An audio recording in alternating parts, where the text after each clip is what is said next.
This is the ASICS Superblast 3. I've run over 100 miles in these since I first got them, and today I'm going to go through and break down some pretty important questions for you. We're going to go and see if it feels as good today as it does on the first run I did, how it feels across different kinds of workouts, so easy runs, workouts, long runs, where it fits best in there.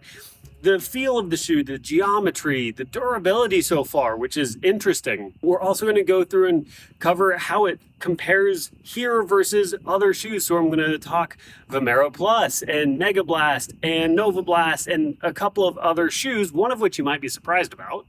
And then finally, we're going to see where it would fit in a rotation for you maybe, and if it's worthy of all the hype it's gotten so far and the $210 price point that is positioned at. So with all that said, how does this compare today versus the day I got it? And honestly, I'm still really stoked with the shoe overall. There are some things I think it can do better, and we'll get into that in the workout portion, but I'm really happy with the shoe. It is definitely a thumbs up shoe for me, and I'm a pretty value heavy guy, which is why we'll get into that as well. So if you did happen to see my first run review, it's so good in so many ways, at so many paces, just absolutely phenomenal. I was just over the moon with this shoe, and there's only one thing that I'm going to add as a caveat to this shoe, and I think it does have to be a part of a rotation to get the best effects from it. Okay, so I have done 2 long runs, about 2 hours each. One was 12, one was 13 and a half miles. As I'm building up my mileage, that is where the long runs fit in. So if you need it to be longer than that, I think it will hold true well beyond 12 to 13 and a half miles. I think I'm going to feel the same way about it when I do 15 and 18 mile long runs as I do now. But on the other hand, we have our workouts. I did 3 workouts in total with these, so I'm pretty well versed with the different paces you can run in this. And then lastly, how it does on easy runs and easy days, and where I think it fits in, because I think it does one easy day well and a different kind of easy day not so well. So for the long run paced efforts, I really like how it feels. I felt way less beat up with this when I was done with these runs compared to my normal long run. So for the second long run I did, I was around, 30 seconds back maybe of my marathon pace. And that's for a pretty long run. And I really liked how nicely I recovered after that run. And I think it's in part because of how much protection and how much foam there is underfoot with this. So for long runs, big check mark there. I think that is one of the first things I said in the first run review is I think this is going to do really well for your longer runs.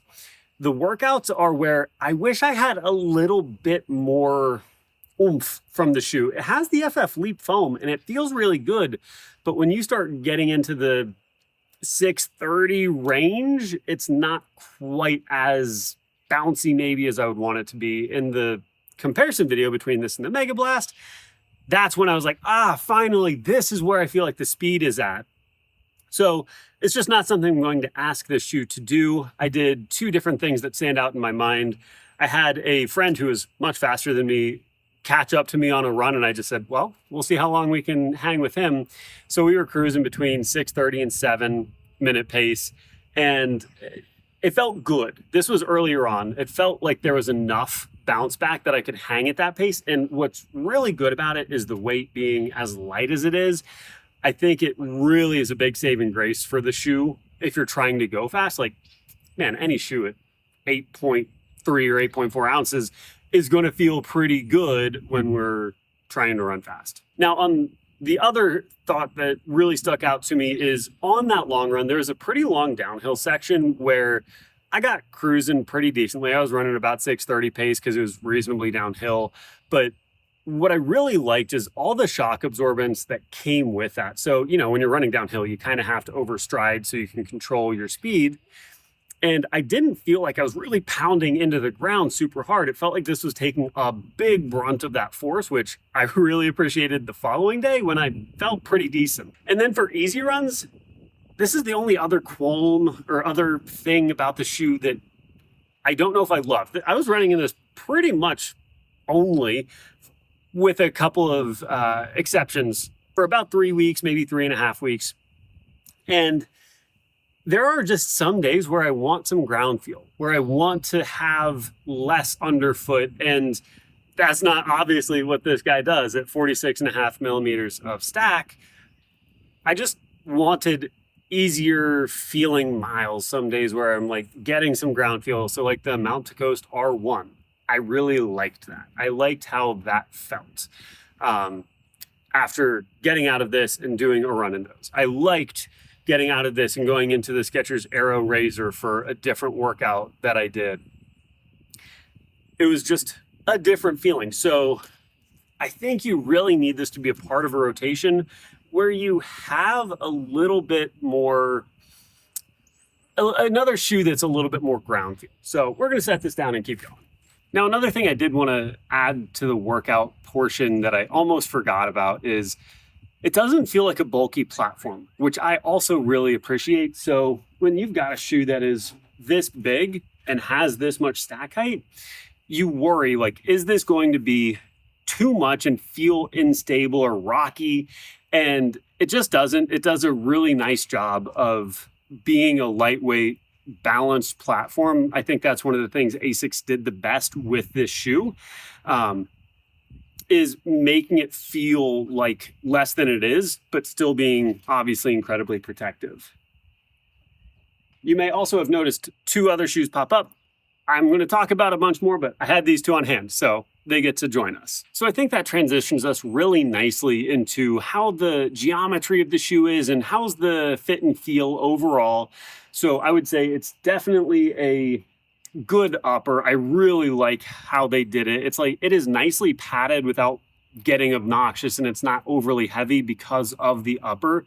I think that's really nice. Definitely a true to size shoe. So I'm usually like a 12. If I think the shoe runs a little short, I'll go 12.5, but the 12 was perfect. It stayed really nice even throughout my long runs. The toe box was accommodating.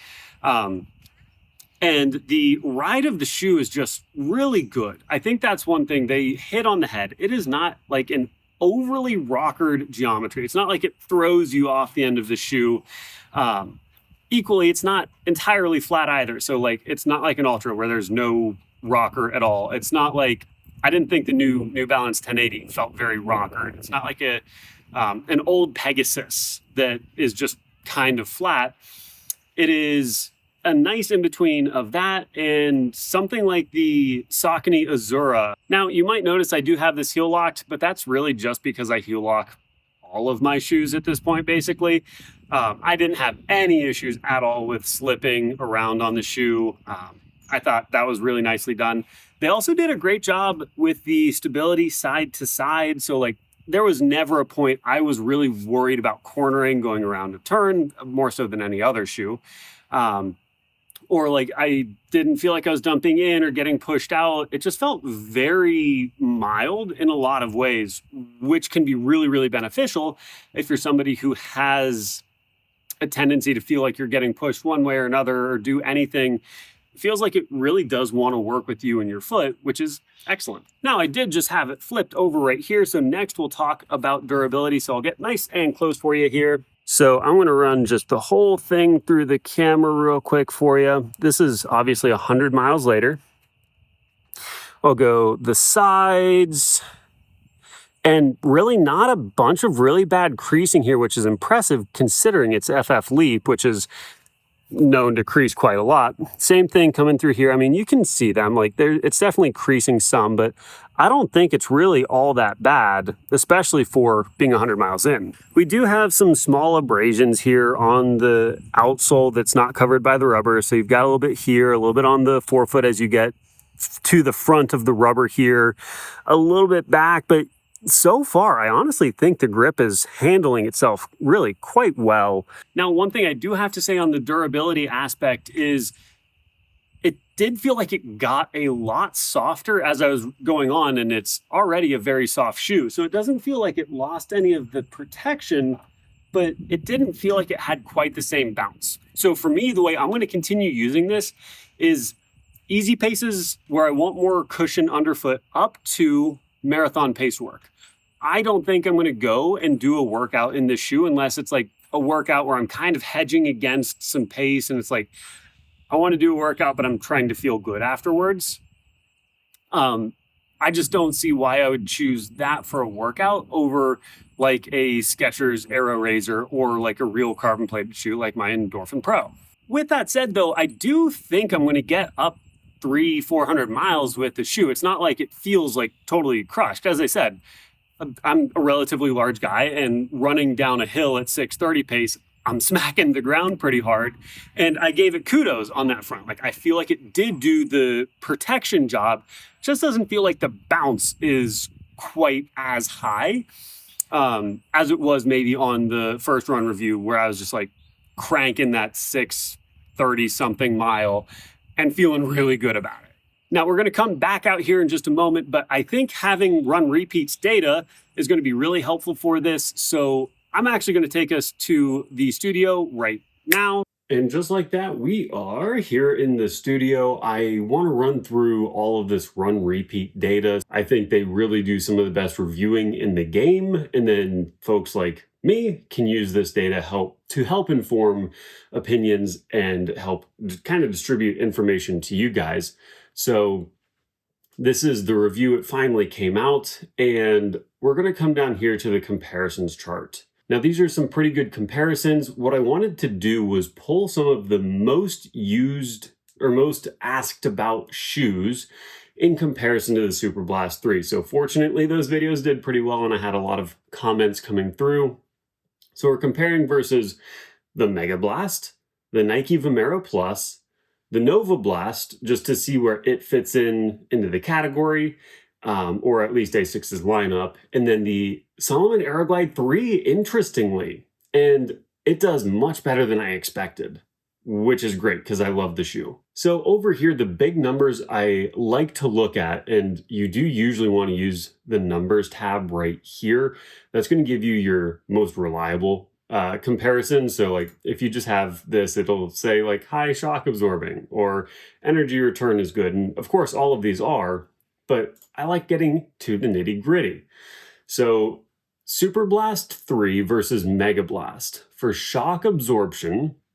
So that's saying when you hit the ground, how well does it absorb the force you're putting into the shoe? Does it like just smack and hit and your leg is going to have to deal with all of it, or is the shoe helping? And it is a slight lean to the Mega Blast, and these are all pretty close, right?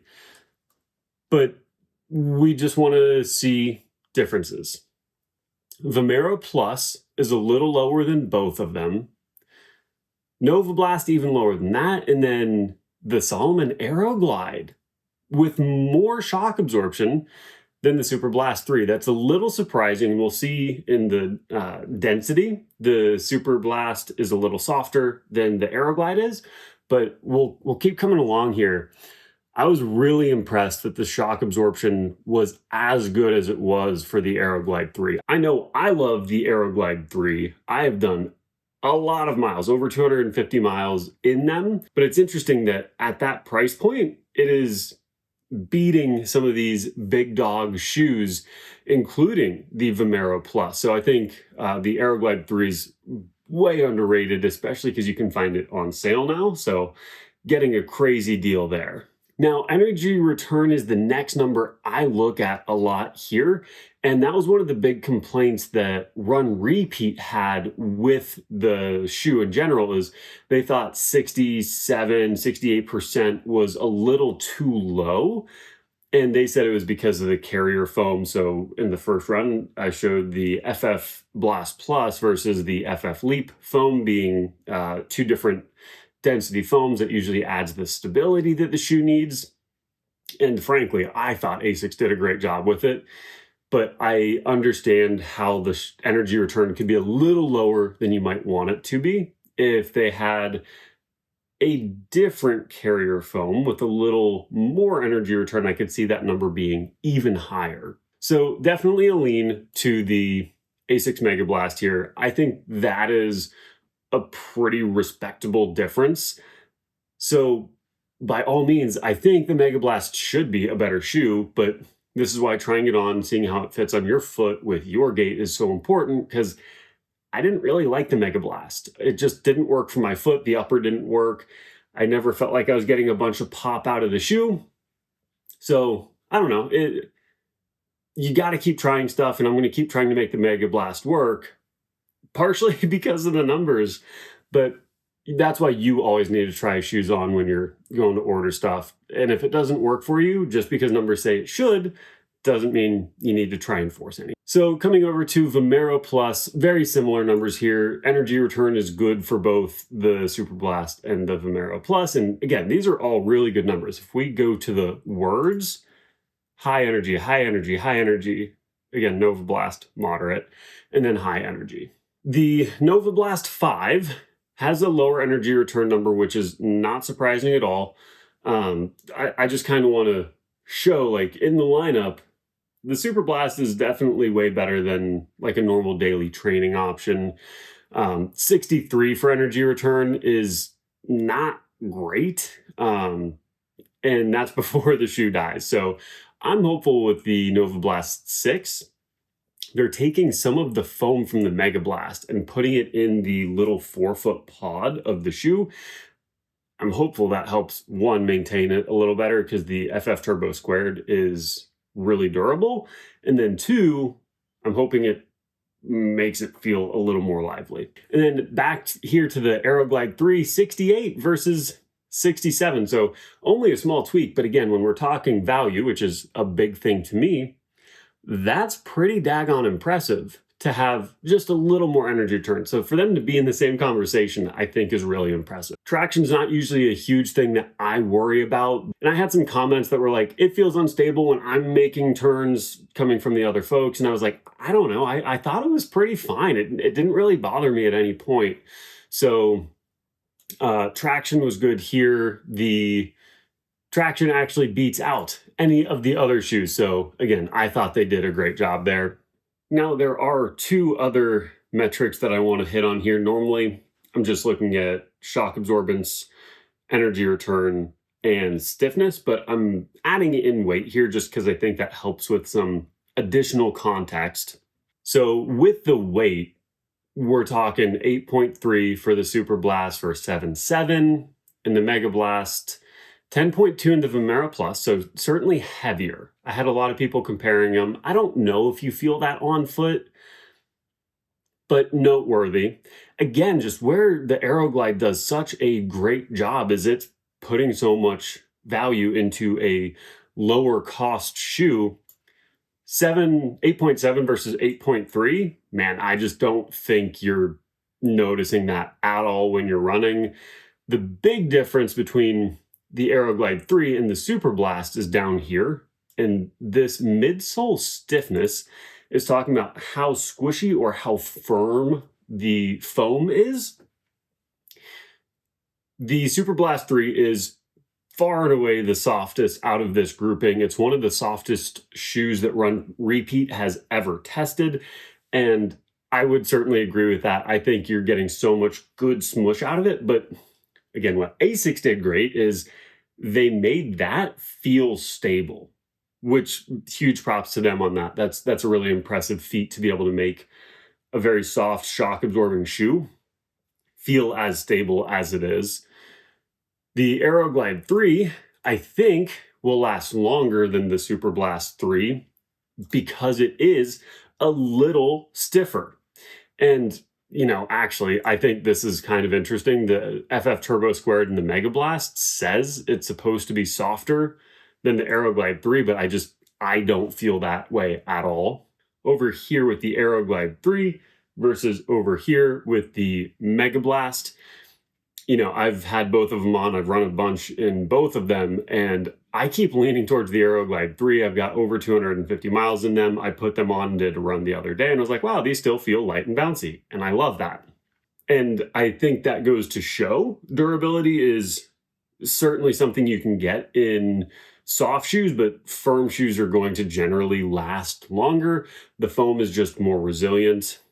Now, I do think with the Superblast, you're going to maintain, you've got so much foam there. I think the stack height's going to help with the durability. Unlike the Nova Blast, I thought that thing died like right away. I never felt like I really got much from it. And I didn't get to 100 miles in the Nova Blasts before I stopped wearing them. Whereas the Superblast, I'm over 100 miles in a dense period, which is going to put more strain on the shoe, and finished a 13.5 mile run and still thought it had plenty of cushioning. So durability is way better on the Superblast than one might expect. I can just tell you from experience that the Aeroglide 3 is still kicking. So Aeroglide 3, Aeroglide 4, definitely a comparison we'll be doing in the future. And one thing even to note with the Aeroglide 3 is they have the Aeroglide 3 Gravel. The running store I'm at, I just happen to know offhand, it is on sale. So back over to here, we've got them on sale for $120, and that gives you even a little bit more tread here on the outsole. So the shoes have just been going and going and going. One of the guys that works at the store, he runs a lot of ultras, a really fast guy. He wore through all of the outsole, which again is beefed up, and the shoe is still kicking, which means he's got like 400, 500, 600 miles on them.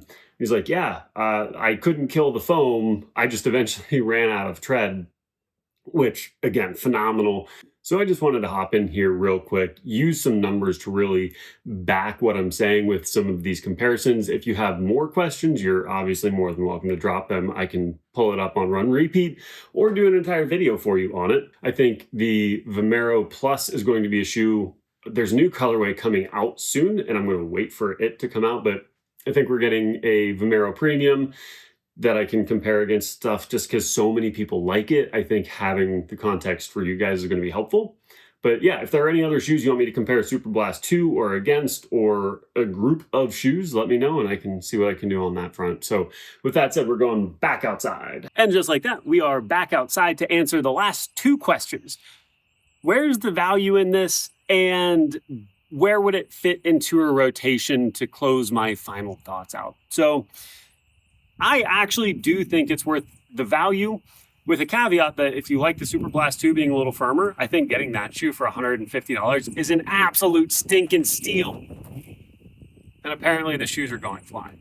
Now, this is going to be a great shoe for a hot minute out there. I think if you're somebody who wants more protection underfoot or wants a race day shoe for most things, honestly, if you don't want to plate and you don't need like the fastest shoe out there, I think you could do races in this shoe and get a lot of value from a shoe that's $210 instead of like $300 if you don't want that carbon plated, crazy top tier shoe. I think it's light enough. I do think there's enough bounce and pep to it that, especially early on in its life, it would be totally fine for something like that. And then when it goes on sale, man, is it going to be a steal. I'm definitely going to have to pick up another pair when that's the case. When it drops down to hopefully 150, maybe 160, when it does eventually go on sale, man, it's going to be awesome. That's going to be a long time from now. By the way, don't get ahead of yourselves. It's going to be until next year when the Superblast 4 comes out. But when it does go on sale, I'm going to definitely continue to recommend it. Now, the best part about all of this with the value and being really price sensitive, I guess, is I do think there are so many good shoes out there right now that you can get on sale or you can wait for the next model to come out. But to the question of, is this worth $210? I think in a vacuum it is. I think even in a macro sense, it's worth its price tag against the broad market out there. I do think there are shoes that can do similar things that are either on sale or a little bit cheaper, but I do think it's worth the price tag, and that coming from my mouth is actually saying quite a lot. So where does it fit into a rotation now that I've had this many miles in them? I think it would be great as a first shoe for someone. Actually, I do think it's a lot of fun and has a lot of pep to it that I think people would end up really enjoying. I think it really belongs in a 2-shoe rotation. I think that's where it will be best, where it's your long run shoe, it's your workout shoe. And then I think you get a second shoe that has more ground feel, that's lower stacked, that lets your foot get strong. So if I was going to describe who I think the perfect person is for the shoe, it's probably somebody like me, or maybe you, a hobby jogger that wants to add something to their rotation that takes up a big chunk of space, that can do a lot of things and do them well, but maybe has a shoe or two already. I still stand by my original comment where I think this could be a really good Disney shoe. I think just the nice plush feel of it is really enjoyable for a lot of people. So definitely don't understate that. But in terms of running, I would want to just pair it with something like an R1 or a Pegasus, something that's just a little more ground feel than it. Who wouldn't want it necessarily? I would say it's just the person who puts ground feel above everything. There are not many people, I think, that would put this on and go, man, I don't like this at all. Maybe if you like dramatically overpronate, but then that takes out most of the really squishy shoes out there. I think they did a very good job with it overall. So I'm going to, by all means, give it a thumbs up, and I can't wait to do my next 100-mile review. I'm not sure what that shoe will be yet, because I feel like it becomes an all-consuming thing where I'm like, man, I need to go run in this shoe, but I want to run in something else. I've done over 250 miles in the Aeroglide. I've done 200 in Aeroglide gravel. I'm getting close to 100 in the Hoka Skyward X. So if any of those are interesting to you, let me know, and I can certainly put a premium on getting some miles in there, including the Mount to Coast R1. I think I'm like maybe 30 miles away from 100 in those. I do want to wrap this by saying this really might be one of the best shoes out on the market right now in general, all the way around. I think it just does so many things above average, whether it's a workout or an easy run or a long run, that I think it truly does deserve to be in the conversation for any of them. I think its ability to do so many different things well makes it one of the best shoes out right now. So good job to ASICS on the Superblast 3.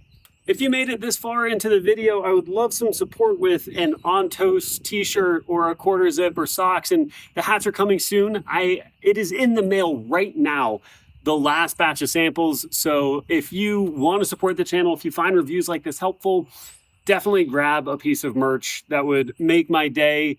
I would love to be able to get you guys something that you can totally run in, and I do. I'm actually about to go on a run after I finish this video. If you do want to see the ASICS Superblast versus Mega Blast comparison, I did do a full video on that, so you will have all the info you need to choose between those two if you take a look right here. I'm going to go ahead and see you guys in the next video. If you didn't take a look there, you can take a look at this video, which should be new for you. See you guys.